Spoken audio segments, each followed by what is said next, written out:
In today's video, I am going to teach you how to assign macro to button in Google Sheets.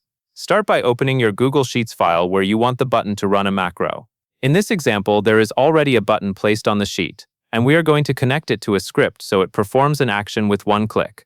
First, click on the area you want to work with in the sheet, just to make sure you are in the right spreadsheet and ready to make changes. Next, go to the top menu and click Extensions. From that menu, choose App Script.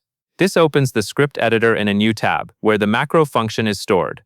In the App Script editor, look for the function you want to run. In this case, the script is already written, and the function is named clearRange. You will want to use the exact name of the function, because that is what you will assign to the button.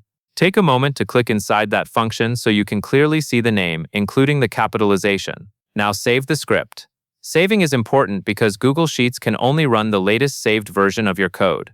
If the Save button is available, click it and wait a moment for the project to finish saving. After that, return to your Google Sheets tab. Go to the button on your sheet that you want to assign the macro to. Click the button to select it.